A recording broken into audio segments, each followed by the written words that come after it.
shop. We talking sports talk, we live in the chop shop. We in the chop shop. I'm talking sports talk. So turn your dials up, it's live in the chop shop. We in the chop shop, we live in the chop shop. We talking sports talk, we live in the chop shop. We in the chop shop. I'm talking sports talk. So turn your dials up, it's live in the chop shop. Yeah, it's lit in the chop shop. Turn your dials up in the drop top. They ain't based the debate, but they keep it fact straight. Going 30 for 30, let's do a first take on Facebook Live from 12 to 2. Rob Hatter and Jim Hicks going back and forth like Claude Ray and Skip Bayless and Stephen Smith. From on the court, off the court, straight to the field. Not a man that steals, but I made it steal. To the octagon where I fight to kill. We go face to face, then you write your will. I don't play tennis, but I bring the racket. I'm on the floor, I attack the basket. Put you in the casket when I'm overlapping. Never showing mercy, cause I'm always snapping. Never showing mercy when I'm in the arena. Step into the ring, you see me as I beat him. Step into the court, I'm never backing down. Killing competition, I'm smacking down. Let me get back to the other stuff at the chop shop, cause they cutting up. It's retro, coming to you live to the chop shop. Now let's turn it up. Yeah, we in the chop shop, man. Shout out to Jim Hicks and Rob Hatter. You can catch the chop shop live from 12 to 2 on Facebook Live. Let's get it. We in the chop shop, we live in the chop shop. We talking sports talk, we live in the chop shop. We in the chop shop, I'm talking sports talk. So turn your dials up, it's live in the chop shop. We in the chop shop, we live in the chop shop. We talking sports talk, we live in the chop shop. We in the chop shop, I'm talking sports talk. So turn your dials up, it's live in the chop shop.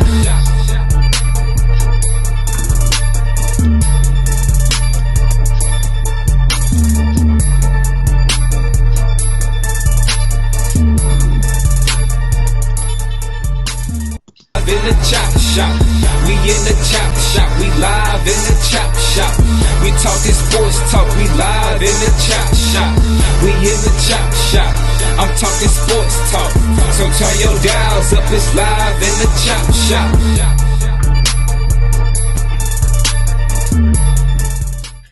H-Town, what's up? You know what time it is. It's time for the best 120 minutes of your day. The Chop Shop, the nation's #1 urban sports talk show, and also your midday sports happy hour.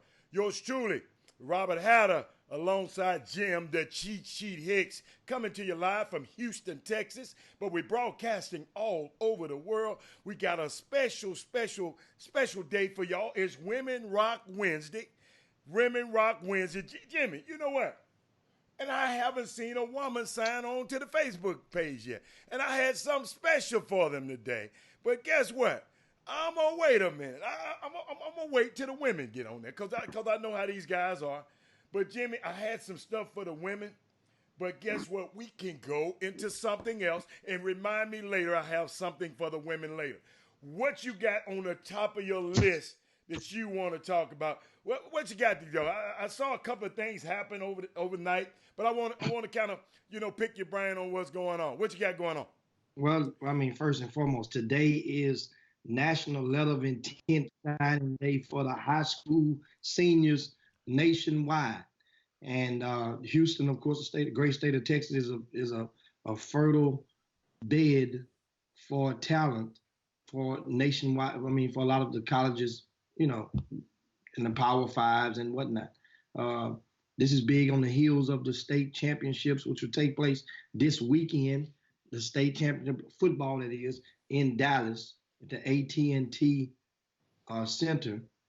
North Shore, Duncanville highlights the card of high school games, but let's not discount or forget the fact that you have a few other Houston area teams in attendance. Not just Houston. Let's shed a light on all of the top classifications from 5A and 6A.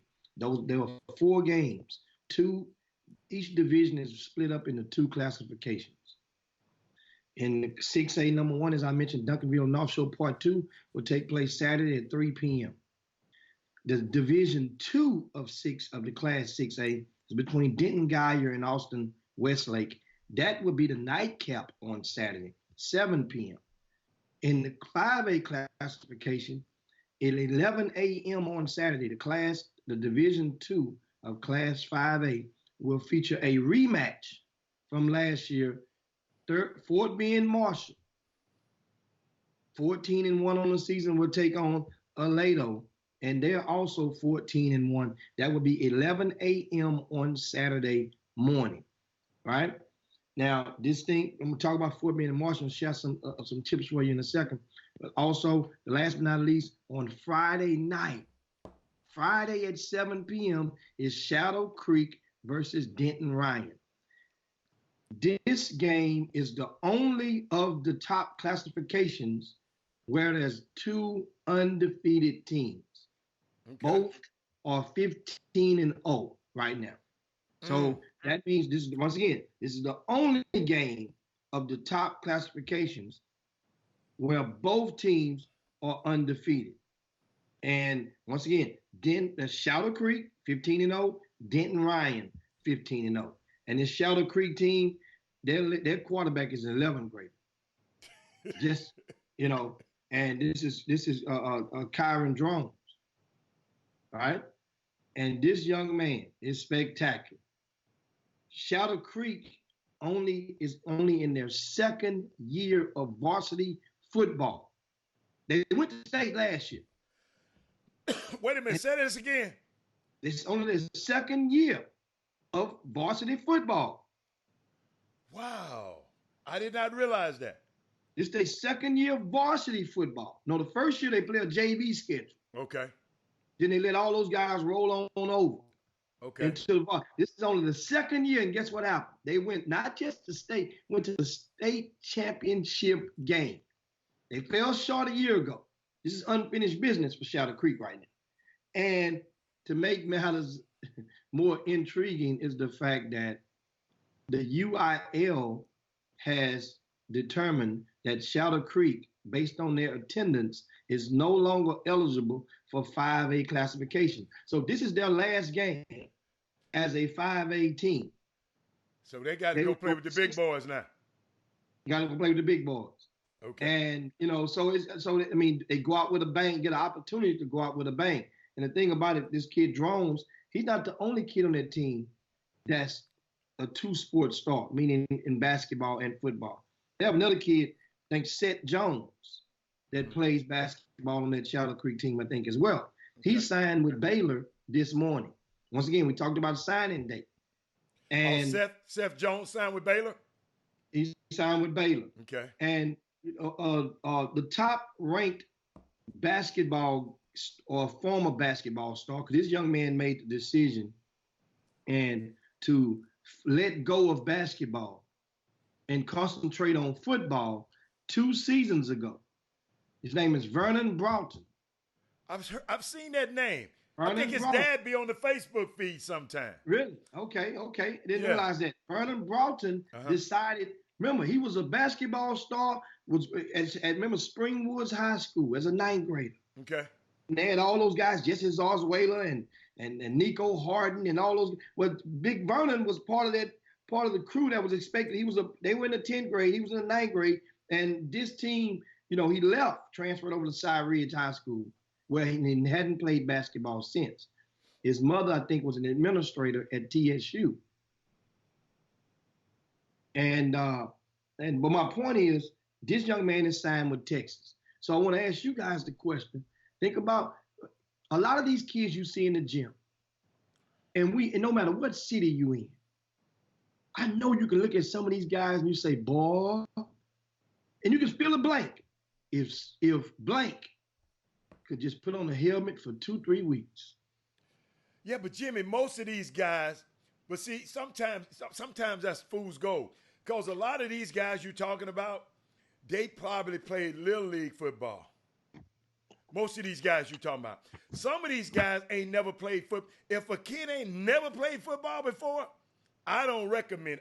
I look at his body, but if you ain't never played football and got hit before, no, I don't recommend you going over there and try to play college or high school basketball. Football. That's just think of it like this. Remember you said if a person ain't never got hit before, But in some cases, they see your body and you could do some hitting. Jimmy, I'm trying to Jimmy, but to hit, you're gonna be hit. In football, you gonna get hit and you're gonna be a hitter. So it's a unique animal. I'm just telling you, it's not as easy. I see these big old guys. They talking about he need to put his foot in the dirt, put his fingers in the dirt, and I look at them. I said, not if they ain't never played before. If they ain't never played before, I don't recommend them going and playing no football. Oh, so based on what kid did you say you don't recommend? That's what I'm saying. I say if a kid has not played Little League football and played football before, and y'all see them at the gym, ain't never played football before because they're big and you think they should play football, I'm just saying, football is a different animal to start out getting hit late, talking about going to high school and playing in some of these high schools and trying to play. I'm just telling you. I didn't say it's impossible. Notice my words. I said it's a different animal. And I know you took it, just the expression on your face, you just took what I said and ran with it. No, I said it's a different animal. In the state of Texas, think about this. In the state of Texas, my son grew up in the state of Texas. I've been in the state of Texas for 30 years, Jim. I'm talking about 6'5" and taller. If you 6'5" and taller, so you're thinking about Alabama, or maybe thinking about Power Fives. Sam Houston State would give some guys a scholarship. Jimmy, I didn't say Sam Houston State wouldn't give them a scholarship. You're not hearing what I'm saying. I'm telling you, as a parent, okay, let me get it out of here. If my son had never played football before ever, and he in the 11th and 12th grade, and y'all look at him and say, man, you're 6'5", you ain't gonna go. You go. Let me tell you something.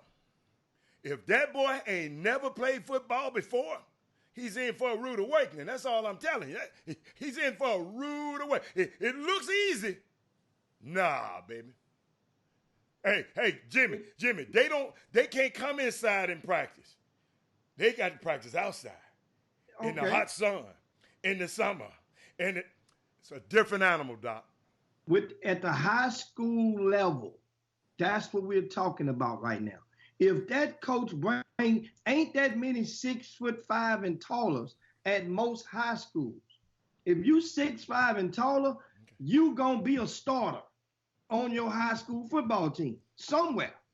Now, getting to college is a whole different thing. I'm saying to increase the odds for a kid that's 6'5" or taller, that plays on the front court of his high school team, or that had us 200 pounds plus at the high school level. Those are the prime guys. I'm thinking about the tight ends, the wide receivers on up. They're 6'5" or taller, and a lot of these big kids you see, and they're chasing basketball instead of doubling down in their senior season and just give football a shot.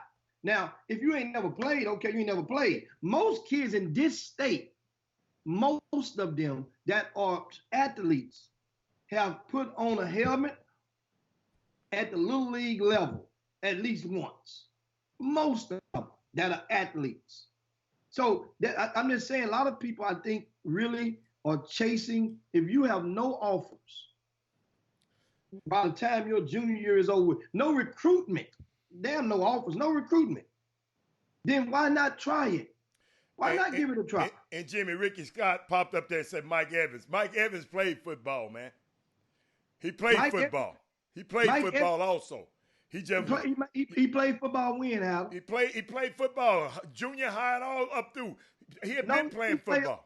He didn't play up through. Yes, he did. He played little league football and everything.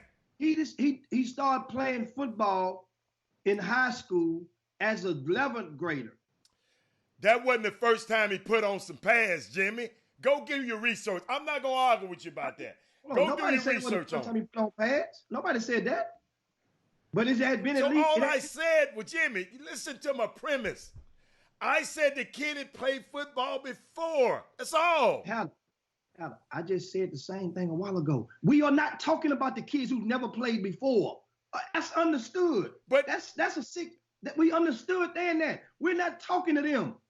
I'm not talking to them. You ain't never played before. You sit this one out. So you're saying in order for what your thing is, if you're big 6'5" or up, go try to play football because you might not get no basketball scholarship.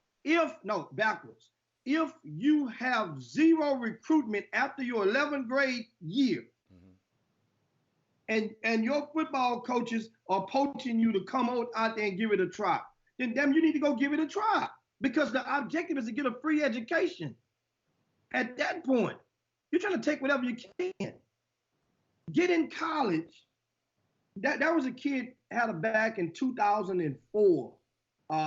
Went to Worthing High School, then went to Gulf Shores. I can't think of his name. He had a brother that both brothers played at Worthing. You guys are listening to me. You can think of the name. He ended up going to New Mexico, right? And he went there for basketball and ended up being a football starter after the second year of college. Fendi Underbun came out in 2005, along with Martellus Bennett. Fendi Underbun was at one point #1 ranked player in the country coming into high school. Leveled off, never got big because he was built like a Shrek, in comparison to a lot of his other kids coming in as an 8th grader. He was 6'4" and a half as an 8th grader and built this muscular. Never got much taller at all, topped out at 6'5". Ended up signing with Arizona because Josh Pastner was the connect at Arizona, and he was a Houston Hoops kid, and they favored him. He committed real early. Got to Arizona. Fendi Underbun sparingly touched the court at all in basketball, but he used it to get that education. And by the time he graduated early and played football, had never played football in his life. Got on the football field and ended up getting in the NFL, where he played, made the practice team, made a couple of rosters, but he got a check from the NFL for about 4 seasons in a row. Fendi Underbun. But got a degree out of the deal. I'm just saying not to say that Fendi Underbun's story is your story. I'm saying that the opportunities that are there in certain programs, if you are a certain size and you're chasing basketball, many people that we have size that that, and some of these guys you can look at them and tell, he might not be tough enough. Then some of you be like, man, why the hell you ain't on the football field? Just give it a try. It's free education. If that's what you're chasing, sure. If you give me the choice, Hatter, to go and either play outside and it's 100 degrees, or play inside the air conditioner where it's 70 degrees, 65 degrees, what you think I'm gonna choose? I ain't gotta go get and get no shoulder pads. I ain't gotta put no thigh pads on. I don't have to go and put no cleats on. I don't have to go and put all this stuff on, and I can just go and just change tennis shoes, throw some shorts on, and stay in the air conditioner. Of course, in the state of Texas, they're gonna choose that. Let's go to the boom boom room and see what some of these guys got to say about that. He said, Derek says, I had a buddy of mine that played in the band in high school and ended up leaving the Air Force and playing linebacker for the Dolphins and Saints. His name is Derek Rogers. I'm not saying, Derek, that story could be for everybody, but man, if you think about how many guys that's Vernon Broughton didn't pose as a tough guy in the 9th grade. Somebody convinced his mom, man, let's get this boy. You know what? We know you don't want to play football for Spring Woods High School. That football program is not what you need. Let's go and transfer, get over to Cy Ridge and Cypress ISD, where football is is basically king among the school districts. Of course, Katy is Katy, but among mass school districts, Cypress ISD is there. He went over there and look what's happening for him. I like that. And so that was the thought. Getting a couple more of your comments. Kendall Lofton says the man played junior high football in the Junior played football in the 10th grade, started that defensive end at 10 tackles that year. He wasn't top tackle to know. But anyway, y'all, come on, Kenneth Lofton. You can't be reading your stuff and you got it all. You got to slow down. Shout out to Stacey Houston. I see you out there, Stacey. And B. Scott, Anthony Weston. Shout out to Daryl Anderson and Kenneth the Gamble, crew too. 7 Seeds. Kenneth Gamble. Kenneth Gamble. Women Rock wins, so we got them in there. Shout out to the women. Why you shouting out to all them dudes?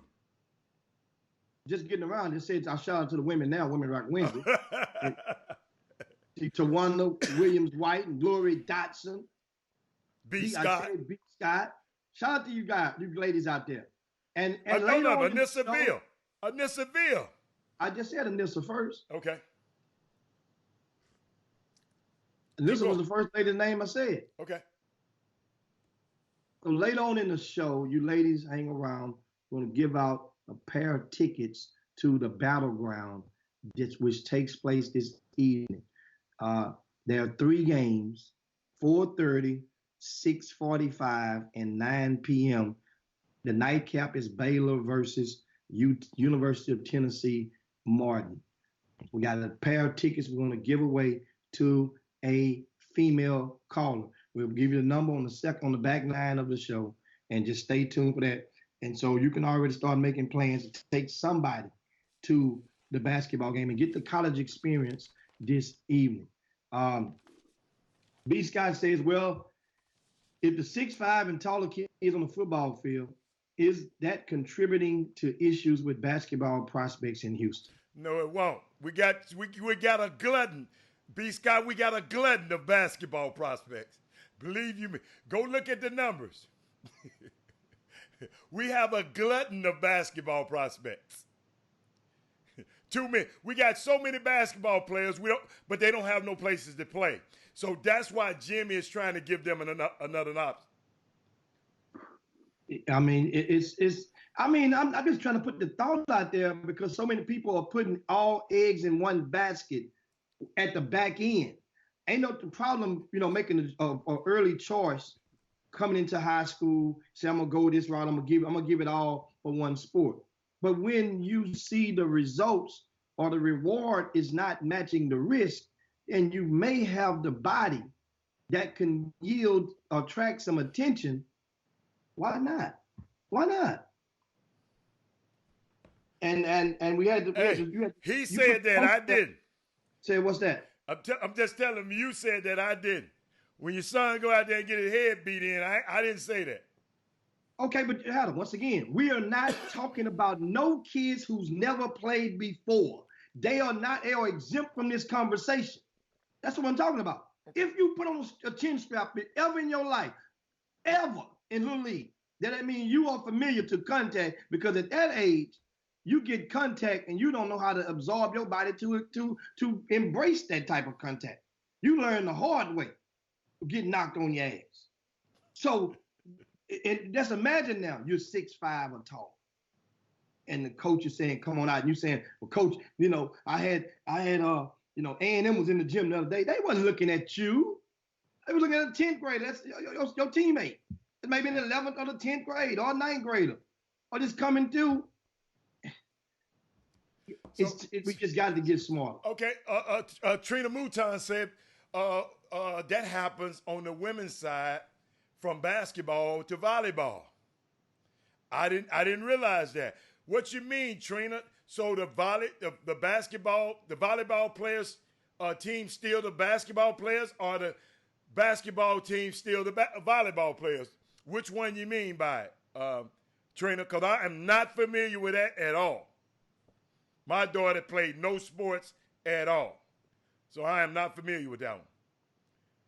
I can believe that for some of the tall girls in basketball, and you're not that skilled, you can just say all you gotta do is be able to jump up and block some shot and get up, because net in volleyball is high. So I can see how it does translate or not translate, but you do have similar situations and opportunities for basketball inspiring girls, not 6'5", just say 6 foot in basketball as a female, because that's pretty much the same on the bell curve for as height comparisons.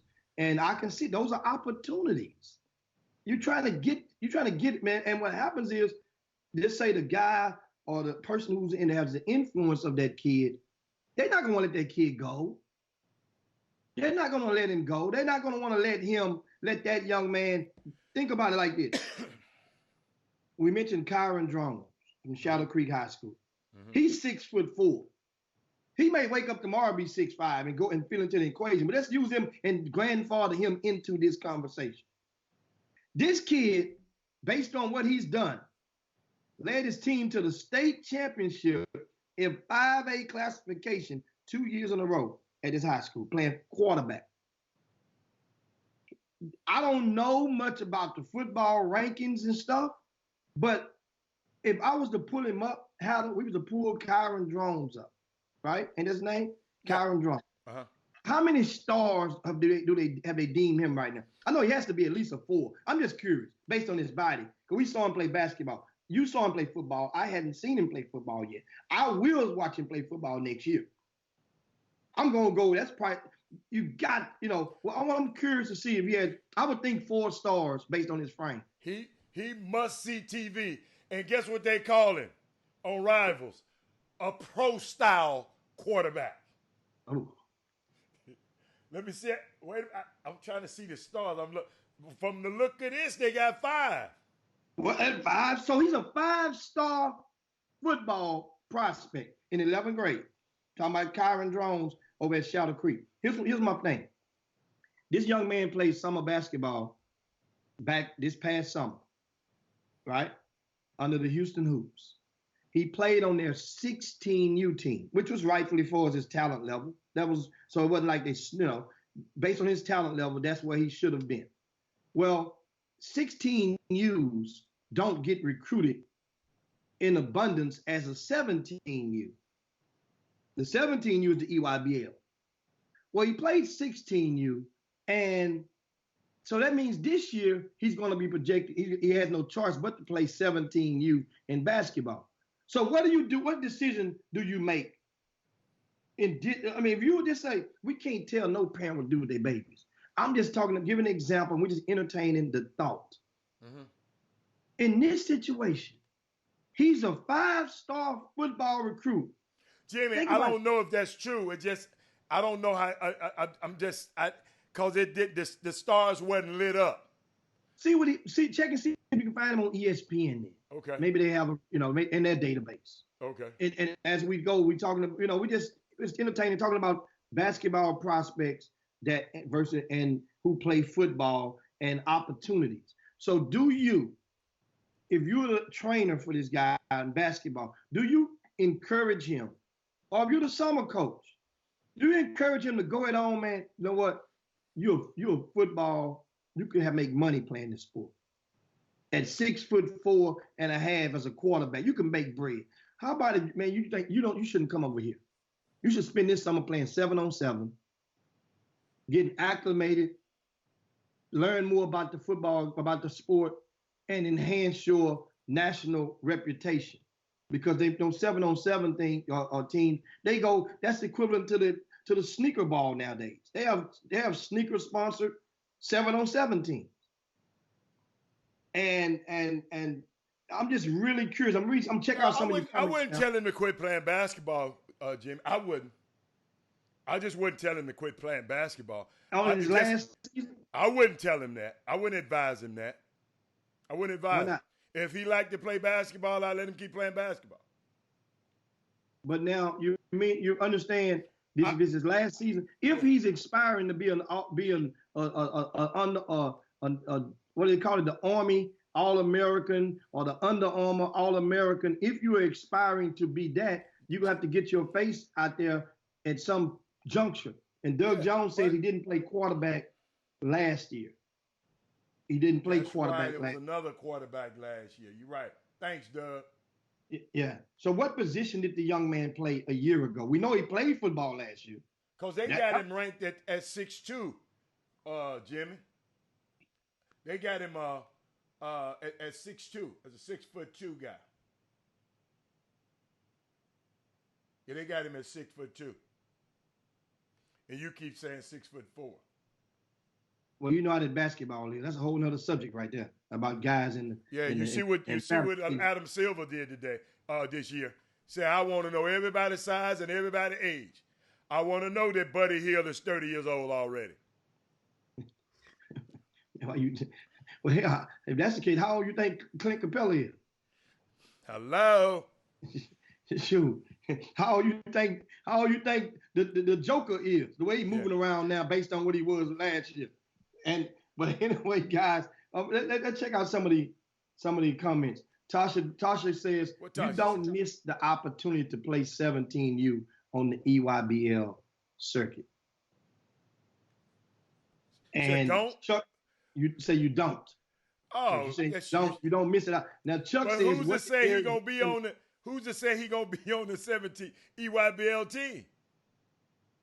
Well, understand, if they're recruiting him to come back, then that would be the reason. If they're recruiting him to come back, so that means if but Jimmy, will you explain to people just because you played on the hoops under teams don't automatically you don't graduate to the 7 EYBL? That's a different hoops animal.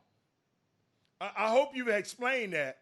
If you never explained that, oh man, it's a whole different animal. Yeah, it's a different animal. The EYBL is different from the regular 16 and 14 and 15 hoops.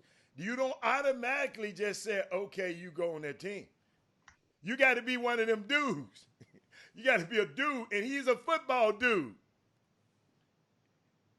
And one thing about a lot of people, that's the thing.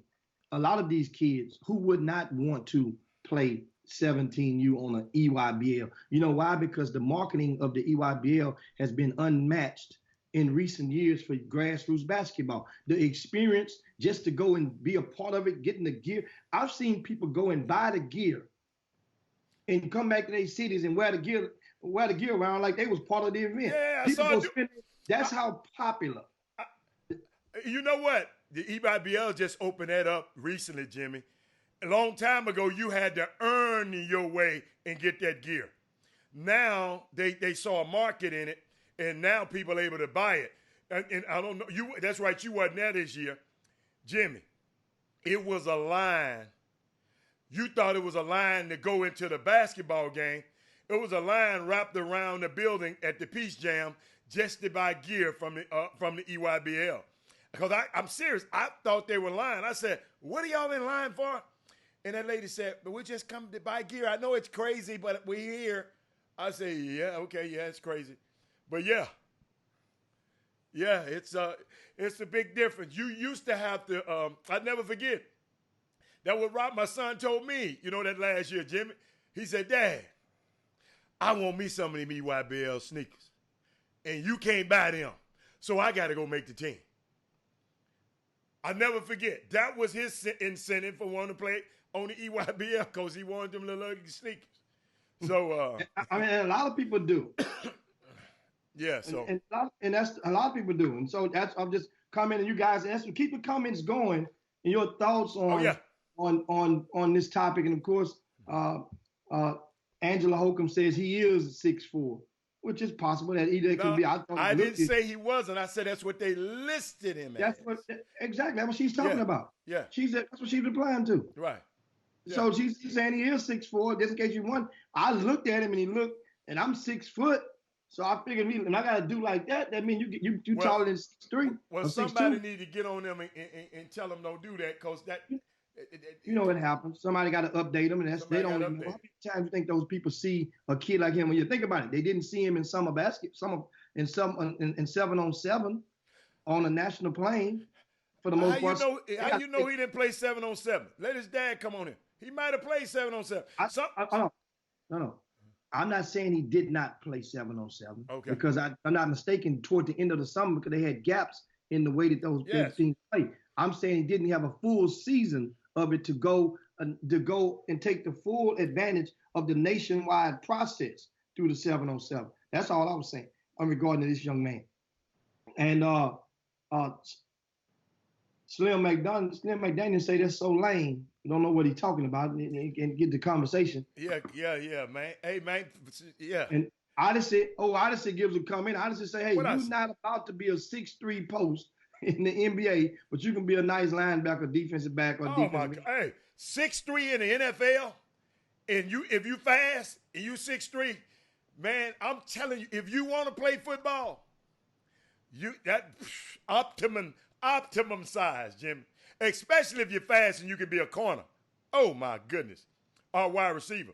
So corners are 6'3" on Some the I average. say if you're a 6'3" corner, that's like Jimmy. That's like Richard Sherman. That's why Richard Sherman. And speaking of Richard Sherman, Jimmy, you know they left him out for heavy trash when he hurt the Achilles, right? Do you know he just got $1 million bonus for signing for $1 million bonus for making the Pro Bowl and get another $1 million next if he show up for camp next. This a guy who's in the hate. It's in the twilight of his career, and they gave him that. They put that in his contract because after Achilles injury, they use it. You don't come back from that. So they said, okay, we'll put it in there. And he made those bonus, Doc. At this time in his career, $1 million, $2 million is a lot of money. And at this time in your career. Mm-hmm. Yeah, and of course, Doug Jones say yes, he did play 707. Okay. And he missed some tournaments due to 707. I do remember. That's why I said why I left that window open. I do recall the dad said they had, but I don't know if it was at the end of the summer. I remember him mentioning that he did play 707, and that's the young man over at Shadow Creek High School. But still, at this point, going into your last lap around the track, if your basketball recruitment and just established, and this is the adverse what we talked about earlier. Now he's a football star. He's a star now in football. Yeah. Do you go on that last summer and concentrate on enhancing your craft, or do you go and play basketball? I'm not talking about for your high school, because I'm not having no problem with that. I'm talking about during the grassroots, the non-scholastic season.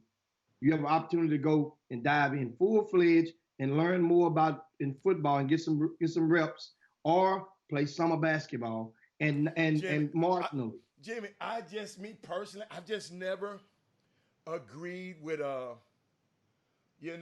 just like for kids to enjoy themselves and because guess what, Jimmy, football. Let me tell you something. Football. They I think Tom Brady played football. What's his name? Randy Moss played football. So you can always work on your game in football, man, throwing a football. And I just think basketball helps him with his quickness, and I just think basketball does. I wouldn't advise him. He's not my son, but if my son wanted to play basketball, man, play basketball, man. We're gonna work this football thing out, because if you're good enough, they're gonna find you. Well, and also I thought about something and that goes into the equation, and this is definitely reality. If you're good enough, those college coaches are going to influence your decision and your parents' decision on what you need to do or don't do. Because a lot of colleges, let's say as a junior, you're going rising senior, and they know they have you right there at the top of their board. A lot of college coaches give kids a off-season regimen to follow, or advice on what they want them to do in order to prepare them before they arrive on campus. Hey man, you ought to try this. You ought to get here. You want to lift this. You want to get this stronger. You want to do it. A lot of college coaches do that, so they have influence as well. And somebody gonna get in his ear soon, because they on here they got him as one offer. That he got a medium interest. No offer. A medium interest, because he's young. He's still young. In football, it don't happen as soon as everybody think it does. It's a different process. But Texas Southern is looking at him real hard. But I just think he's going to be a better quarterback. Nothing to say.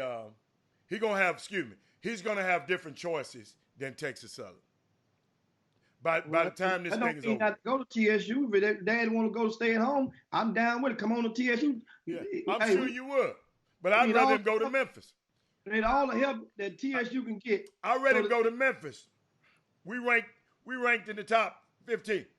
Yeah, to this year. It's over with now. That's all I'm talking about.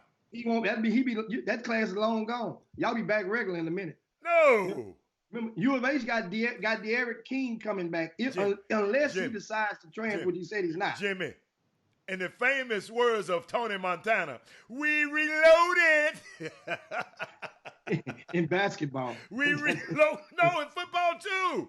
Hey, B. Scott has a question for you, Howard. What's she He talking? said, "Why are you not telling them 5'8" kids to go run football? We telling them 6'5" kids. Why are you not telling them midgets?" First of all, I ain't telling nobody nothing. That's Jimmy telling people what to do. I ain't telling them folks what to do. But guess what? 5'8" guys, they gonna find out. They find out a lot sooner. And you know, and I'm glad you asked that question, B. And the reason why, on my part, is this: just because you 5'8" and can run, that don't get that. That's not going to enhance your opportunity for as a scholarship in football. There's 5'8" everywhere that's playing football. Everywhere. A bunch They're of not 6'5" everywhere in football. That's the difference on the amateur or at the high school level. They're not. There are some out there, but they're not everywhere. Yeah. That's the big difference. But And no, to end it though, Jimmy, I wouldn't take him out of basketball. Let him keep playing basketball. Oh my God, Cade Barnes. I don't know who Cade Barnes is. He at Sad Ridge. He's signing with Yale. Thank God for that family there. I take my hat. Thank you, Chuck. I don't know who Cade Barnes is, but he got to be a smart kid to get in Yale. Yale do not play. And Yale I'm standards are looking- higher than Harvard standards to get in. Shad, I see another kid on the list this morning in the Houston Chronicle. Wow. They have a list of the top 100 greater Houston area prospects on football. There's a ranking of them in the day's local paper. Mhm. And I see one of the guys, Cameron Ward, who's the quarterback over in Columbia in the Brazoria County area. And shout out to Cameron Ward. And I mentioned, what about the young fella? I see the young fella from Thurgood Marshall, had Yep. Malik Hornsby. Yeah, that's He's my ranked man. number 6 I like him. in the area. He's undecided. And he went on social media this week to let people know he's not signing Early. on the early period. What grade he's in, Jim? He's a senior. Are you seeing? Yeah, quarterback at Thurgood Marshall. He let it be known he is not signing early. Another kid who is not who's going to commit later on. He was expected to make a decision a week or so ago, and that is Zach Evans at North Shore. I think he's going to make his decision during one of the All-American football games. I think he announced that. So his decision, at halftime or between quarters, they go to the sidelines. That's one of the fancies about the All-Star, the All-American football games is that they get the opportunity to several kids who choose to do so to make their college decision live on a nationally broadcast game. I see C.E. King. Howard has a kid that's number 11 in the area is a safety named Bryson Washington. He's going to OU. What I'm going to look at? Because I know Anthony Weston is watching. I'm going to find and see if there's any football player in this top 100 that's going to an HBCU. Would that be fair enough? I mean, yeah. To an HBCU. I'm trying to look it up myself. Howard, there's a lot of undecideds. There's no HBCUs, huh? No HBCUs in the top 100, according to the Houston Chronicle's top 100 list, which was published in Wednesday's local paper. So that doesn't mean it's not good, but no HBCU were able to nab one of these guys. I see a couple of football kids I see one from Hightower, Adam, going to Duke for football. What? Chris Wood, linebacker. Hightower Hurricanes. Don't let me get to talking about them Canes now. Oh, Lord have mercy. Lord have mercy. Yes, sir. Hey, Odyssey says, is it a better chance to make it in football at 5'8" or basketball? Football, man.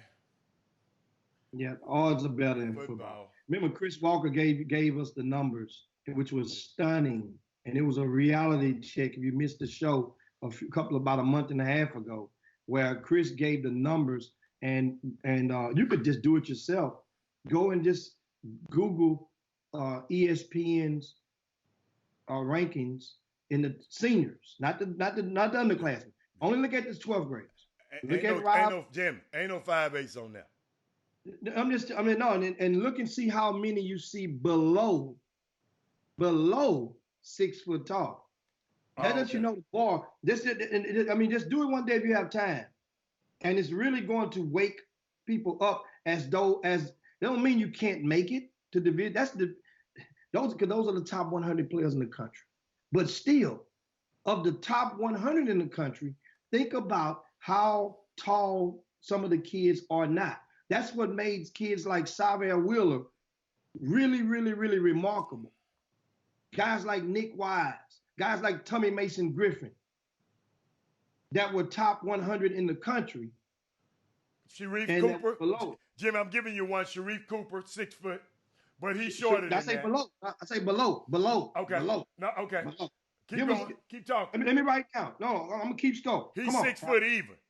No, I need below 6 foot. Oh, below ain't none of them. Let us know if you find one. Let us know his name and what number he is. Okay. So how good you have to be. Oh, I got you.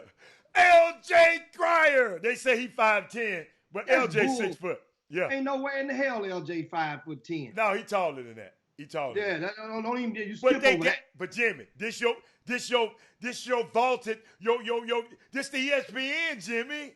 It's only update. That's the whole thing. What I'm saying, the people didn't realize that on the national plane, those guys. When do they see you? I got you. First of all, so they had opportunity to see L.J. Cryer one time, and that was during the Peace Jam. He didn't play none the other circuit, but they could have walked up to him. I'm so proud of that young man. I'm so proud. He's 63. We haven't even talked about it. 63. So that's what number is. No, find me another. You're almost to the end of the 100. We got Jalen Terry from Flint, Michigan. They say he 5'11". Jalen Terry, 5'11". What number is Jalen? Jalen Terry is number 73. Keep going. And then you got Nigel Pack. Okay. He from Indianapolis, Indiana. Got him at 5'10". Okay. He number 81. Okay. Then you got KK Robinson from Little Rock, Arkansas. They say he 5'11", committed to Arkansas. Number 89. Okay. Come on. We ain't got but 11 slots left. That's it, boss. So wait a minute. That's it, boss. 3 out of 100. 3%.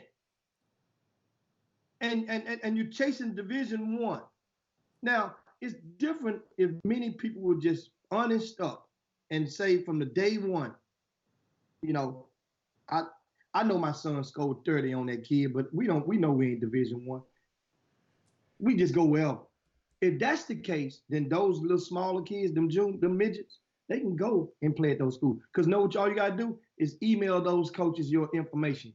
They will reply. They will read it. It's the Division Ones who will explain to you, and we've had on numerous occasions who told you guys and confessed they don't read, they don't watch all that stuff and don't read all that stuff you send them. Know why? That's why they pay for scouting services. The scouting services that they pay supply them with that intel. So what you're doing is, which is nothing wrong, is understand the why you don't get the response that you normally would think you would get. If you send a name, I had a college coach, I mean every day. I had one called yesterday, asked me about a name of a kid in Houston.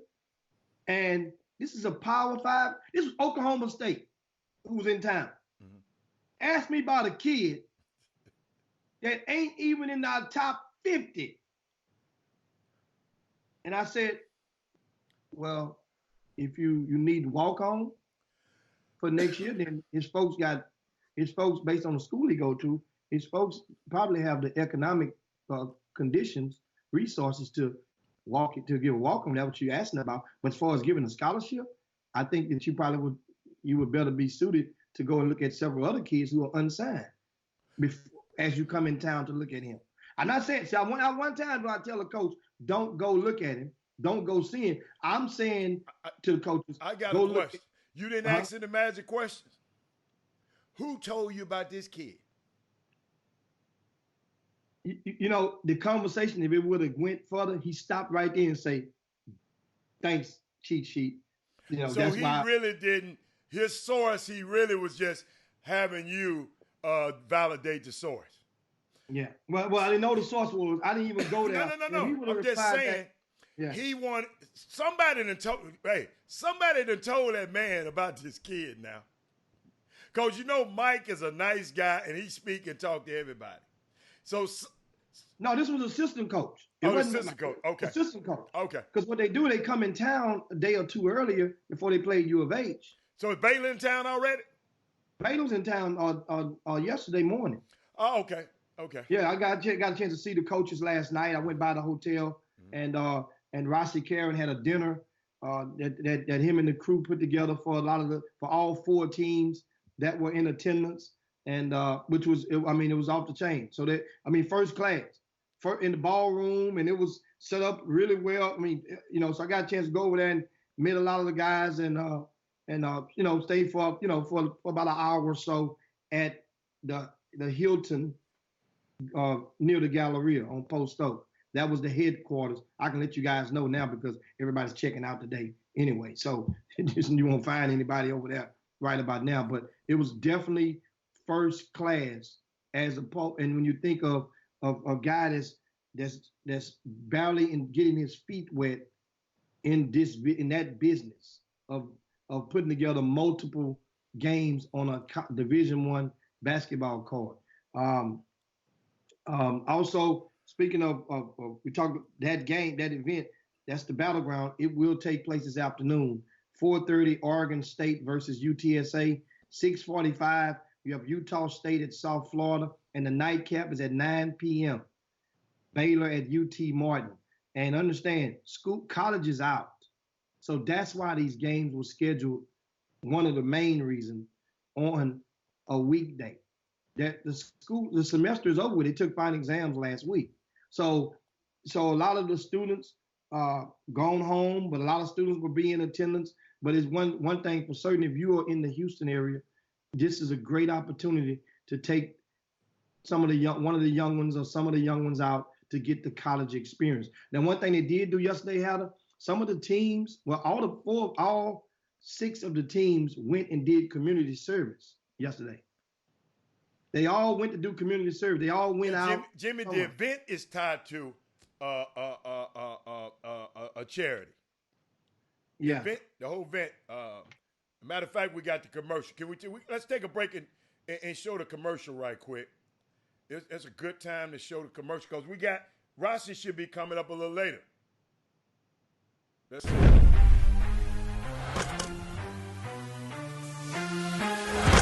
What's up, basketball fans? Rossi Karen here with U Sports Group.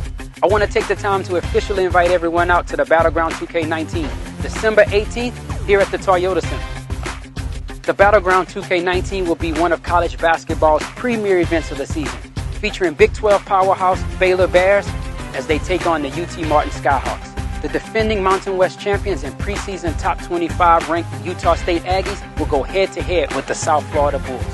And the Pac-12's Oregon State Beavers will battle Conference USA favorites, the UTSA Roadrunners.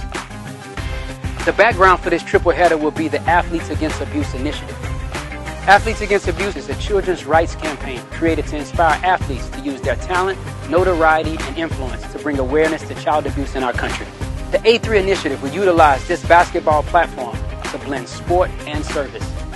For more information on the Athletes Against Abuse initiative or to purchase your tickets to the Battleground 2K19, visit battleground2k.com. So, join me here at the Toyota Center, December 18th for the Battleground 2K19.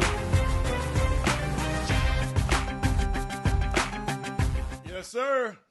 And that is this evening over at the Toyota Center. Going to be a pretty good atmosphere. Get out and one of the things about the high school now, what I've learned is that this week is final exam week, and somebody just texted me and reminded me. So a lot of the students around the high school students around Greater Houston are facing the decision on whether to, it may have finals early in the morning. So but if you don't or have an easy final in the morning, then this should be a good ticket to go and punch this evening. You know what, Jimmy? It's Women Rock Wednesday, and we got women on the air now. And I saw something interesting last night, and I really wanted to just share it with them. It's interesting that I looked at this poll, Jimmy, yesterday about Trump's job approval. And they had the percentages, okay? Black men, they had 15%, white women, 42%, white men, I think 50, I can't tell how many white men, we ain't gonna talk about them right now, but Hispanic women, 23%, Hispanic men, 37%, but black women, 3%. Black women, interesting, Jimmy, that black women are the only group where the president does not hold a double-digit approval rating.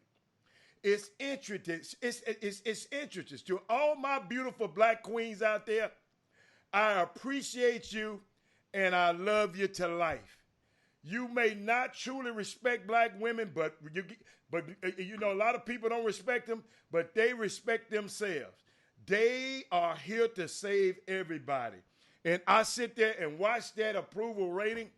I said, unbelievable. I shout out to the black women in America today. Y'all are, as usual, y'all are more wiser. One always tell me, Robert, I know more than you.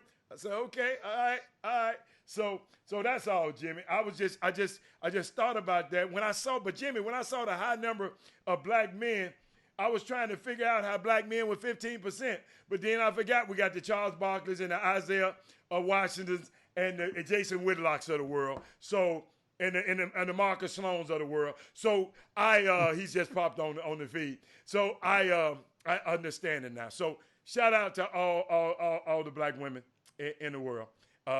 Thanks for saving us. Thank you. Saving us. Yeah. And now, of course, I want to give you guys, we're going to talk about the NFL. We mentioned earlier about the Pro Bowl rosters have been released. And oh, my goodness. Baltimore Ravens has 12 players selected to the Pro Bowl. I think that ties a record. 12 players from the Baltimore Ravens was selected to the Pro Bowl. I think the Texans have, I want to say 3 from. I didn't look for the Texans. Huh? I didn't even look for the Texans. Deshaun Watson, DeAndre Hopkins, and Laramie Tunsil. Remember Tunsil? So Tunsil paid off. Remember that first game or two? We was ready to put him on the side of the road with heavy trash. You would. Jimmy, I was. Jimmy, he kept jumping on sides. No, he kept letting them boys just run right around him like he wasn't even there. But then he started jumping off sides to get a head start.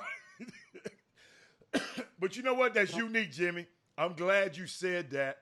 And if they make it to the Super Bowl, if the Ravens make it to the Super Bowl, Jimmy, that's going to be 12 replacements that have to be replaced. Because you can't play at the Pro Bowl and the Super Bowl at the same time because they're a week apart. Yeah, I found out how the coaches are selected to the Pro Bowl.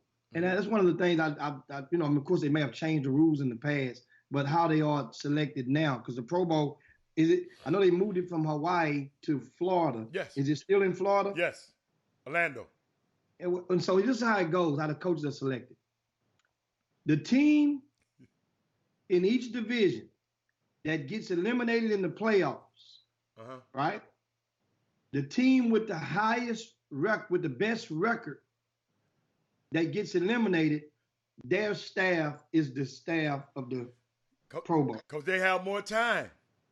Because they ain't doing nothing else. So it's kind of like got that. More time. That's the consolation. You get to go down to Florida and kick it down there. Jimmy, and get to go work out with some real good players every day. But Jimmy, I'm glad. You know what I thought about something, Jimmy? Because I know you and I have been having this little thing going back and forth about. I told you I liked both players, but I would pick Russell, over Lamar. That's just be my pick. But I learned something about this, Jimmy. I looked the word up, and I learned it's not the most improved player, it's the most valuable player. That was the MVP. The word value. See, and we got to find out what the word value means, Jimmy. And this mine. I just, after reading a lot of, I just came up with my own. And it to me, it's the inability to replace someone easily. That's what I came. Out of all of the definitions I read, this one I came up with for football, basketball purposes, the inability to replace someone easily. So it's not the MPP, the most productive player. It's not the most talented player. It's not that type of award. It's the most valuable player. I never forget when Howard Stern left FM radio. When he left, it dried up. And Jimmy, how is Cleveland doing since LeBron left? It's dried up, right? And then I remember the 49ers 4 years after 4 years when Harbaugh left, they were embarrassing. Russell Wilson has one Pro Bowler on his team supporting him, Jim. One Pro Bowler. Lamar has 11 guys, and 6 of the guys are on offensive special teams. Lamar is the better story.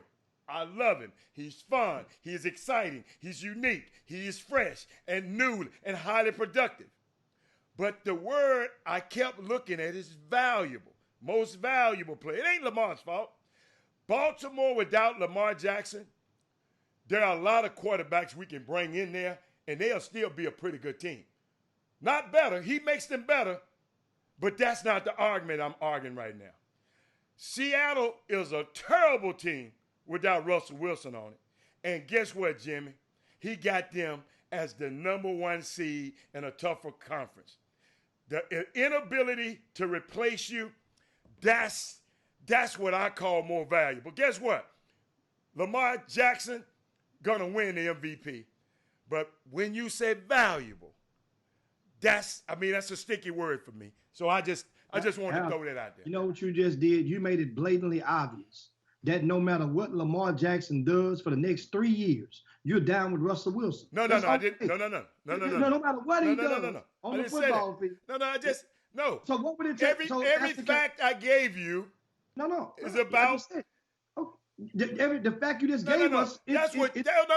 That's what you think. That's not how I think. What you just did, you gave us a defense for Russell Wilson. No, I did not. I gave you facts. Dude, your opinion, you just said when you started talking. No. Your opinion. My opinion was the definition of value. Those facts I gave you, excuse me. I got a question. Is it a fact? If it's not a fact, you just mentioned it first. Didn't you say that Ravens had 12 players on the Pro Bowl? Absolutely. Okay. And guess I just told you, which is a fact, Russell Wilson and the Seattle Seahawks, they don't have but 2 players. Russell and the linebacker. And all I'm telling, I was just giving you facts. I didn't say this guy. And you added, okay, so what's this? You said Seattle is a better team without him. That's no. Seattle is a terrible team without Russell. I'm sorry. You said they're a terrible team without him. That's not a fact. That's an opinion. Okay. That's an opinion. Okay. Take Russell Wilson off the team. I put it like this. That's still an opinion, Hatter. That's an opinion. That's all I'm saying. So you're going to mix that in. You got to slide an opinion. But back to that mess you tried to tell me about this guy can do something for the next 3 years. No, I'm just going about the facts. That's all I'm telling you about the facts. That's all. Based on right now, what would it take? What would it take for this kid Lamar Jackson? He got to have 8 years of the productivity that this man has had. Oh, so I was wrong. It wasn't 3 years. It's 8 years. So we see you in 8. We're talking about 8 years. Okay, see me in 8 years. See me in 8 years. Because that other kid won't be in the league in 8 years. Why he won't be in a year? So how I'm gonna say he? Man, okay. Hey, you know what? Do what? Do you don't know nothing? Hey, I'm gonna just let you go with that. I'm gonna just let you. You don't know. Now you telling me the kid won't be in the league for 8 years. Come on, man. Dude, let me tell you something. Don't get tricked by Tom Brady playing at this age. Jimmy, I've been in this business for 20-some years. I know about this league. Let me repeat that. I know about this league. Not nothing I've heard. Jimmy, listen. Not nothing I've heard. Not nothing I've experienced in this league. So you don't have to tell me. So Russell Wilson will be quarterbacking in 8 years. I didn't in the NFL. That ain't what I said. That's what I'm asking you. I said Russell had already been in the league. I ain't talking about that. I'm talking about 8 years. You said that was the magic number you said. So I'm asking you, do you think that Russell Wilson will be quarterbacking in the NFL in 8 years? No, I didn't. I ain't asked you if you didn't. I say, do you think he will? He's already been in the league for 8 years, Jimmy. I didn't ask you about 8. We talking about 8 years from now. Hold on. Are you sure you're saying Russell Wilson? Are you talking about Lamar Jackson? Which one? I said Russell Wilson. Will he be in the league 8 years from now? Yeah. I don't think. I mean, I'm not sure. We talking about. I can't. I'm not like you. I'm not gonna say that. Alan, that's the answer that people give when they think the next question. The answer to that question. Jimmy, I don't care. Jimmy, you ought to know. I don't care about your questions. Are popcorn questions to me. So I can. You know how you eat a handful of popcorn? I can eat them all at the same time and spit them out. So it's easy. You talking on that popcorn? It's easy. You asking me. You asked me a question. You said. You made a statement. You said that, hold up, Lamar Jackson, what it's going to take for him, he got to do for 3 years. You said something about 3 years. To pass him up, in your opinion. That was my question. No, and I told you it might take 8 years for Lamar Jackson to do it. Because, hold up, because guess what? I've looked at Russell Wilson's body of work for 8 years. I haven't seen but 11 months out of Lamar Jackson. Duh. That's all. I don't know where you come from with all that other stuff. So what's the next topic? You sit there and you say that to yourself, and you twist the whole thing up. As you said, and thank you, Anthony Weston. What happens if the facts change? That's the so now. Well, now don't use my own words against me. Them the best kind. Yeah. If the facts change, the truth change. As of right now, late 11 months. I'm not saying he the best quarterback. Y'all are prisoners of the moment. Robert Hattie's not a prisoner. I love Lamar Jackson, and let's go on record. I watch as much CTV, but he ain't put enough. He ain't put enough work in. 11 months, Jimmy ain't on the job ain't enough, man, for me. Guess what? Okay, so that rule don't apply. It's funny how the rules change when the components change. I mean, A plus B can equal C. Okay. Right. Okay. But then C minus B don't equal A. And here's my example. Okay, give me an example. In basketball, this little white boy, the Dallas Mavericks, ain't been playing but 1 season and 3 months. Already, they are anointing him as one of the best ever. If you listen to him, they already anointing him as the. Hold on. But so 1 season and 3 months. Jimmy, that's them. It's Both people, of them. hold up, Jimmy, it's people like you that's anointing Lamar Jackson. So guess what? It's all right for them to anoint their guy. You know why? And here's the reason why. Because both have placed their name in the record book in their second season of professional in the highest level of professional ball on American soil. That's one of the contributing factors.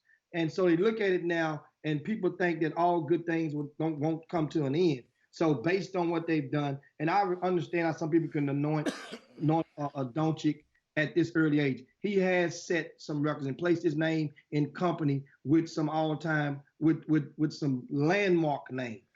And just as Lamar Jackson did, went and eclipsed Michael Vick's record just a week removed from doing so. So I understand how the hope can be alive. Jimmy, you came on this show and said, man, watch that boy. And I understand. Some people are prisoners of the moment. Man, that Lamar Jackson. So guess what? Those other people who like, what's his name? Luka Doncic, they feel the same way you feel. And me, I'm always going to say, I like Luka. But guess what? I want to look. I always said, for me to know a man, I look at his history. I want him to do it again. And by the way, he's out for 2 weeks now. He got a bum ankle now. So we got to wait on him to get back. And they say it's 2 weeks, but shoot, look how long it took Fox to get back from him. But Fox had a grade 3 sprain though. You don't understand them grade 3 sprains, Jimmy. Because you remember you tried to rush a kid back to him. Man, he can't be out that long. He can't be out that long. Yeah.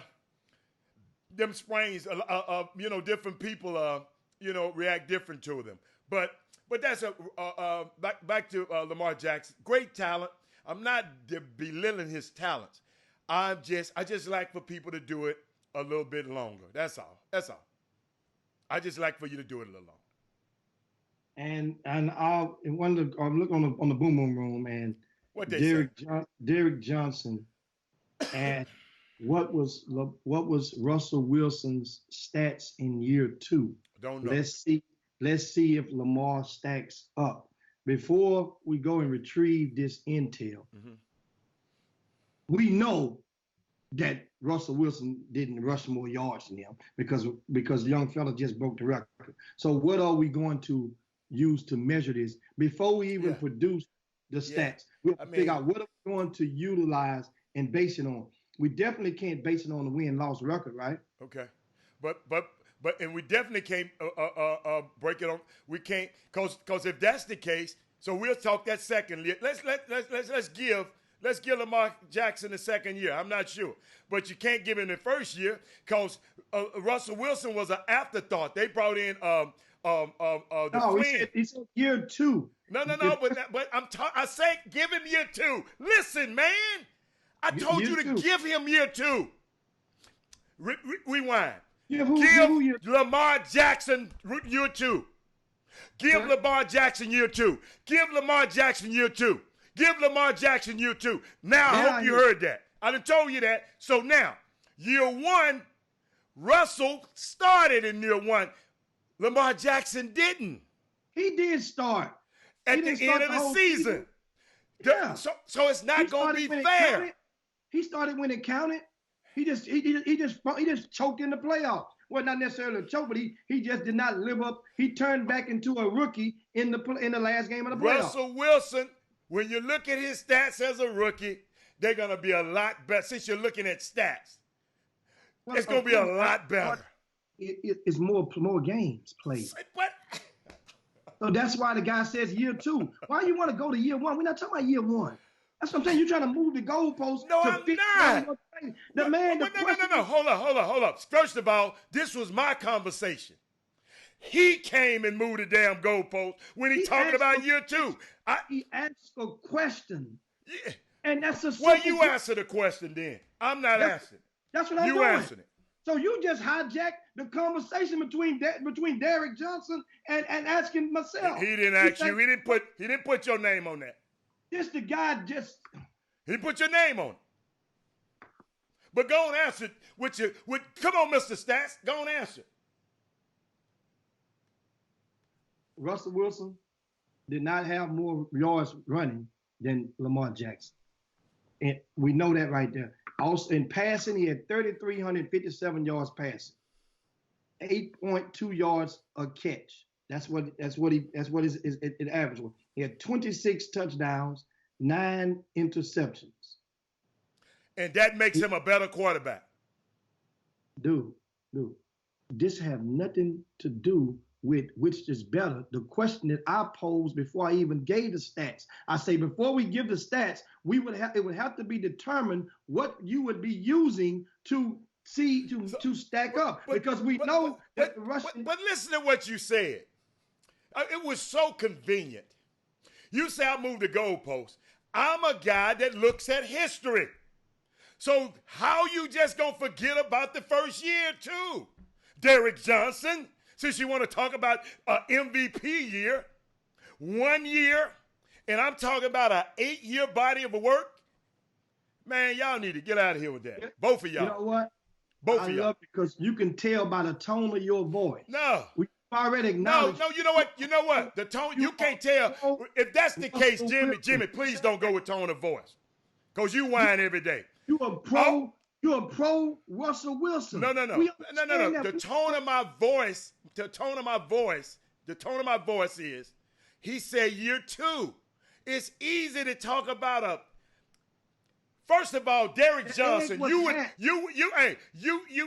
should have let you and Jerry Johnson, because that comment right there is one that I don't even want to talk about.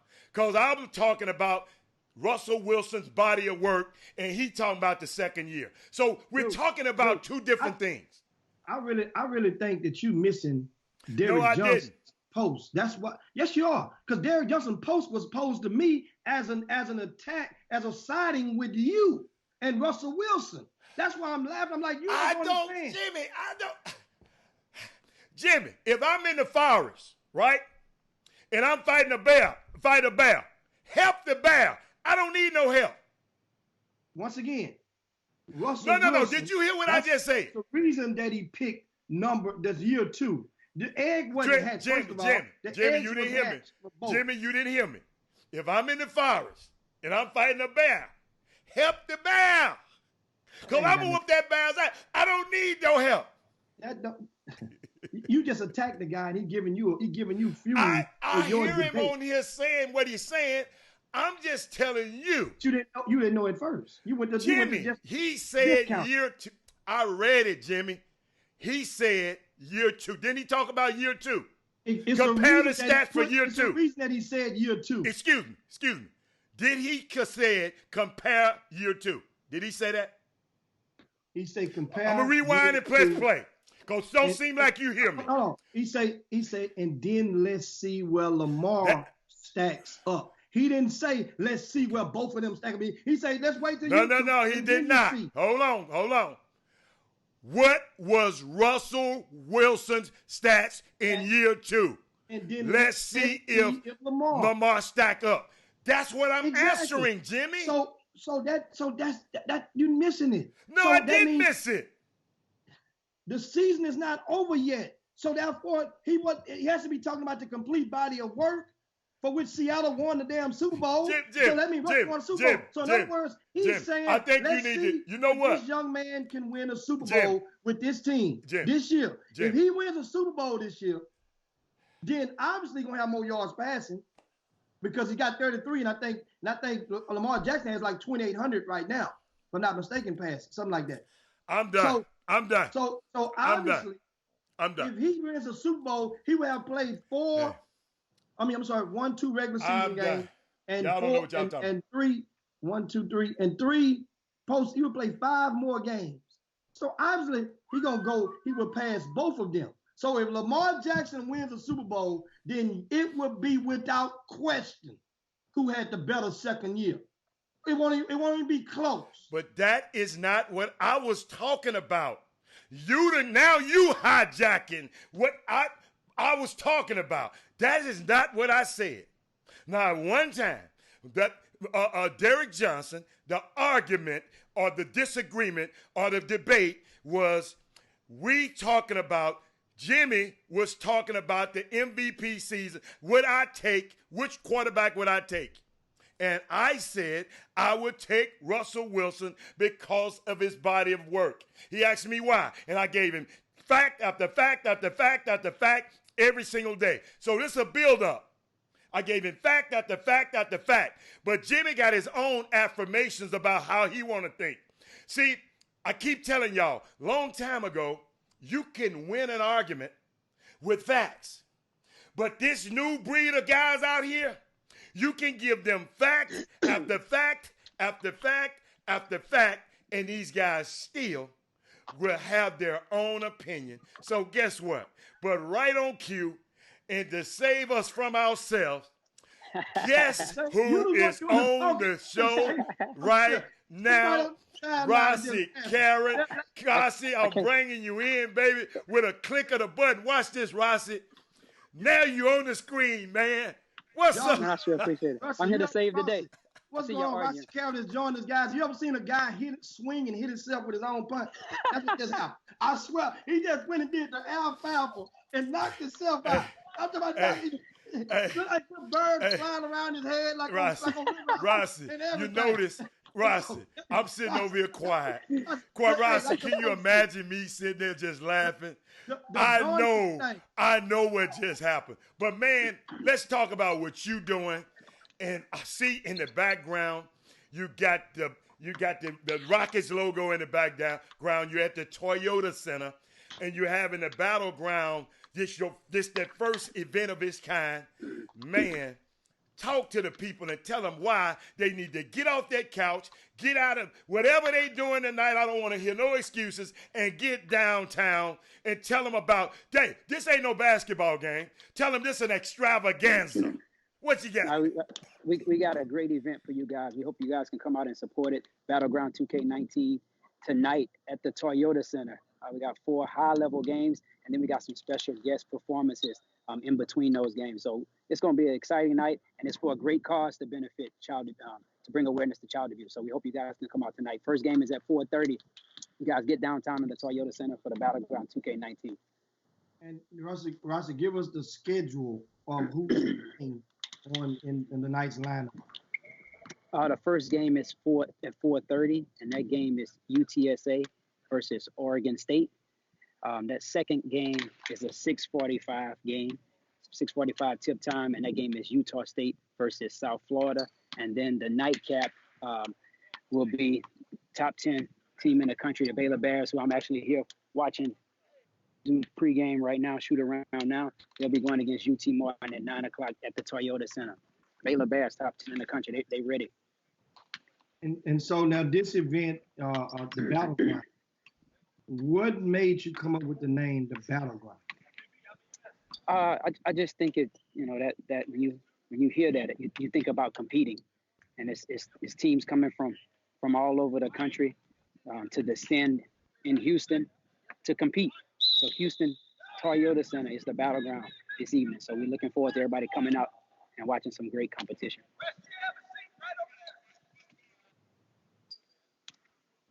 That's Coach Scott Drew getting the top 10 Baylor Bears ready for battle. I got a chance to watch them. That's a high level group. So I'm really looking forward to watching them play. So all you guys that are aspiring, college basketball players, and you want to see what it looks like at the highest level, make sure you make it here to the Toyota Center tonight. It's going to be a great action-packed event.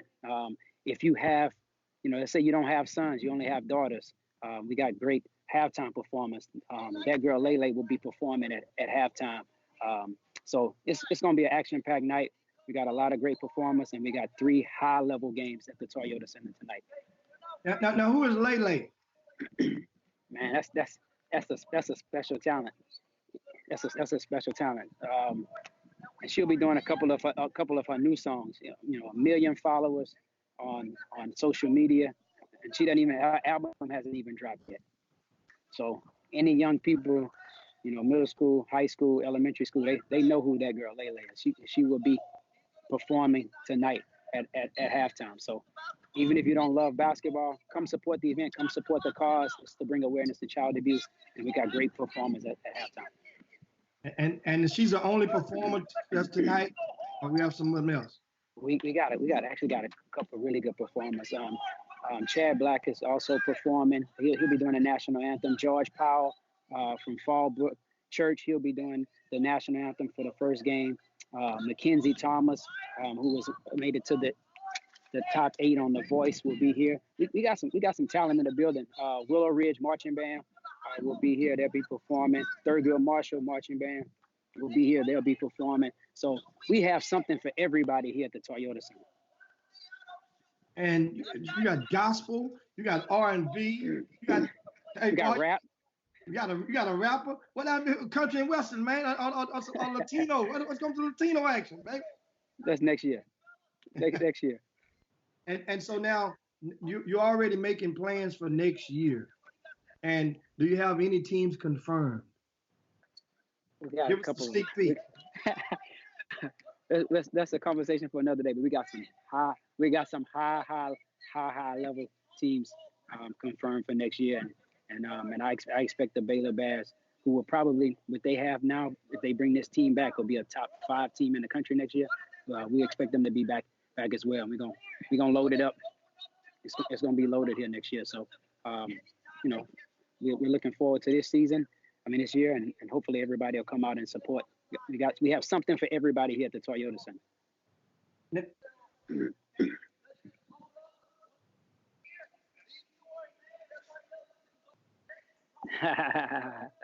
I don't know what older guy means. I'm a young guy, 30.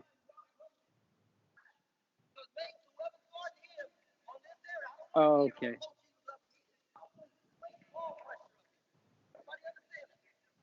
Oh, I appreciate that. 39 years old. God has blessed me. And of course, now Rashid, of course, you mentioned the 6:45 game is Utah State and South Florida, and Utah State has a legitimate NBA prospect in their front court. He was hurt, but of course, Coach Smith is a good friend of mine. Ran into him. We chopped it up last night. He said the young man has just come back and will be playing tonight. He'll be playing tonight. There'll be 20 NBA scouts, 20 teams represented this evening. So there's some high level talent here. But Nimi Cato, this is his 3rd game back. I saw him work out earlier. He's looking good. He's looking really good. Maybe 6'9", 200 and something pounds. Big fella. But he'll be in action. I'm looking forward to seeing him play. And that of course, that game is 6:45. But the first one is UTSA at Oregon State. That's Oregon State and UTSA at 4:30 today at the Toyota Center. You want to get down there and check out some. How can they get tickets right now, Ross? The tickets are at battleground2k.com, or they can go to the Toyota Center website, which is toyotacenter.com, or they can just walk up to the box office and come grab them a ticket at 4:25. Come up and grab your ticket and come in and watch some high-level basketball. That first game, I'm really excited to see. Local talent at UTSA and then Oregon State. They're one of the biggest teams in the country across the board. So I'm looking forward to it. I'm excited.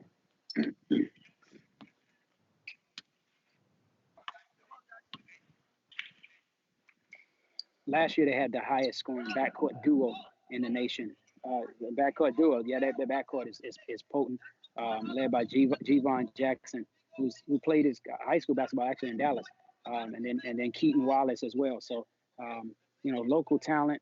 I think at this time, Javon, I hadn't looked at after the last game stats. He's probably averaging about 22 points a game, 23 points a game at the Division I level. That is remarkable. You have to have a special gift to score that many points in a college basketball game.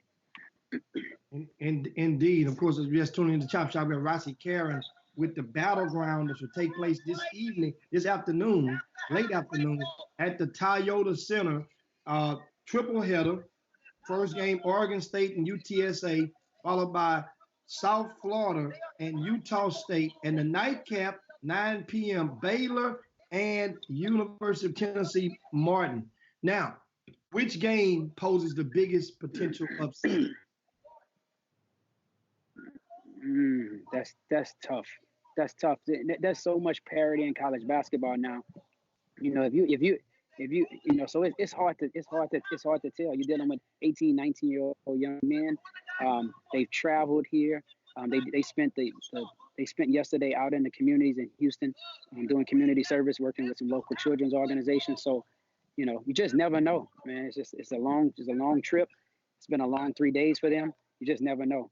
But I've watched every team practice. I watched every team shoot around. It's a ton of talent in here, and that's why 20 NBA teams would be represented here. So you got great basketball action. The NBA scouts are here. Music talent is here. So you need to get on down to the Toyota Center. And on yesterday, a lot of the teams, you guys did something, and the foundation. This event is benefiting Athletes Against Abuse. Yep. So the backdrop for the event is a children's rights campaign that we created called Athletes Against Abuse. And the goal is to use the platform of the Battleground 2K19 and the notoriety of these players to bring awareness to child abuse. So all 6 teams came to Houston yesterday and did community service here, working with children's foundations, with kids who are at risk, or some of them are foster kids. Some of them have been abused. Some of them have been abandoned or neglected. So we had a wide range of activities. And shout out to Coach Henry Sims. Provision Academy had a group of kids who participated in the community work with us. It was an awesome experience. And Coach Sims put that event together for us and made that happen. UT Martin in South Florida spent time at Provision Academy working with some of their kids, spending time with them. So shout out to Coach Sims for supporting. And also, one of the teams went into Fifth Ward yesterday. And UTSA, right? Yep. They were. Tell us about that. Tell us which team. Right. UTSA was there. The event was called Hip Hop for Hope, and it was right across the street from Wheatley High School. So they were in the community, encouraging, mentoring, supporting these kids. They got a chance to dance and just have a good time. And as I told her, Jimmy came out to the Battleground 2K tip-off dinner last night at the Hilton Post Oak Galleria. I told all of the players, listen, the community work that you're doing, 6 months from now, you may forget it. But the kids that you impacted yesterday will never forget that experience for the rest of their lives. So it gave me goosebumps to kind of watch these players interact with these kids. It was a great experience. Man, and I'm thinking, of course, I learned last night that they were one of the teams. I talked with Coach Peck. He's an assistant coach at UTSA. Many of you guys remember the name Coach Peck.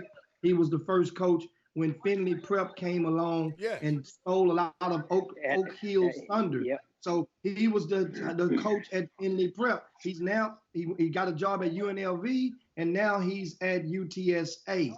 Coach Peck explained to me last year that one of the speakers informed them that the Coke Street Apartments, which is right across the street from Wheatley, that the crime has decreased 73% in the Coke Street Apartments since they renovated that complex and put and taken security measures, put a new fence around it, added more comfortable security that flows through the projects and whatnot.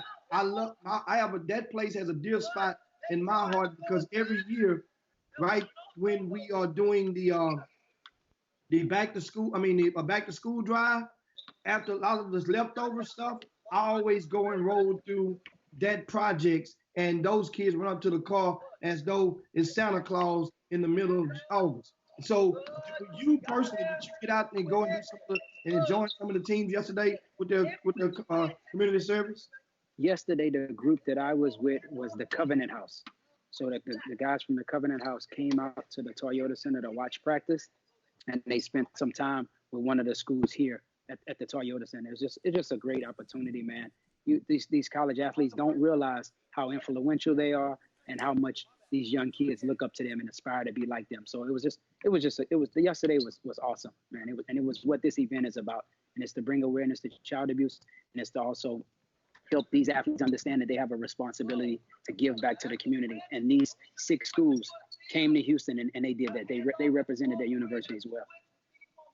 And so now when schools like this come into town, it gives them an extra opportunity to also, because you had high school games on Monday night and on Tuesday night. Mm-hmm. Do you know if any of those schools took the extra step and sent a coach, maybe the third or fourth assistant or whatever, out to one of the games locally and get a free recruiting opportunity? I think that all 6 of them, crept out and peeked their head into some of the local gyms.